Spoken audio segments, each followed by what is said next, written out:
These days, a website without responsive design is like a website without a phone number. It's frustrating. But what is responsive design?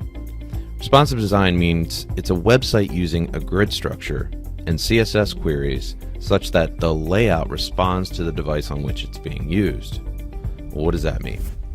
It means it's one website for all devices. Desktop, tablet, and mobile users will be able to easily use a responsive website. Without responsive design, your mobile users are going to be frustrated.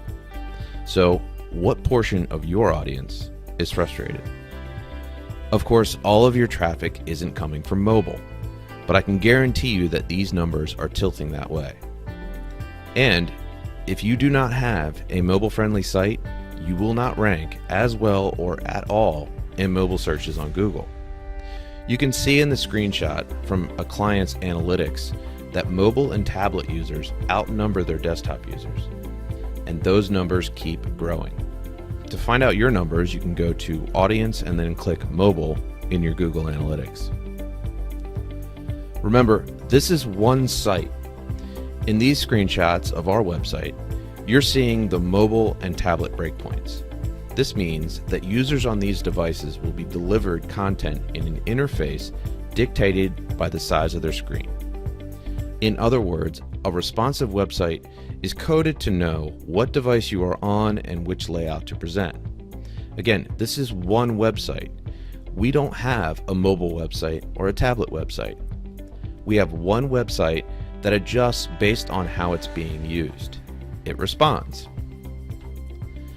As you go through a design process, understanding the concepts here will help a great deal.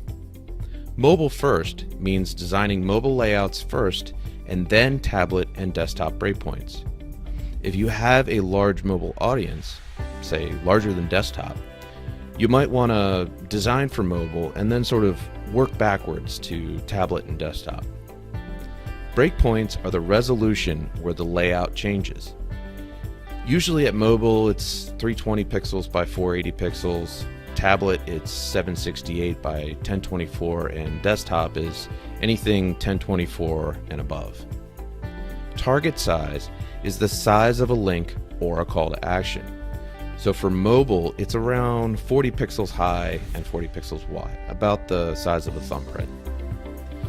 Progressive enhancement means you focus on the core content first and then layer in other presentation elements as the layout expands at certain breakpoints. This means that the site knows to withhold certain items at certain breakpoints. Because a responsive website is one site for many devices, the content on your website must perform for desktop, tablet, and mobile users. Responsive content is content that a mobile user can easily digest. Responsive content includes a headline which grabs the user's attention and makes them want more. Things like questions, lists, or provocative statements make for great headlines. Body content is the meat that keeps them engaged. It's the info-rich content broken into digestible chunks. And the conclusion reinforces the main points and gets the click, conversion, or the share. Well, there you have it, responsive design in a nutshell. Understanding these web design and development concepts will help your organization make the most of your digital marketing and online communications efforts.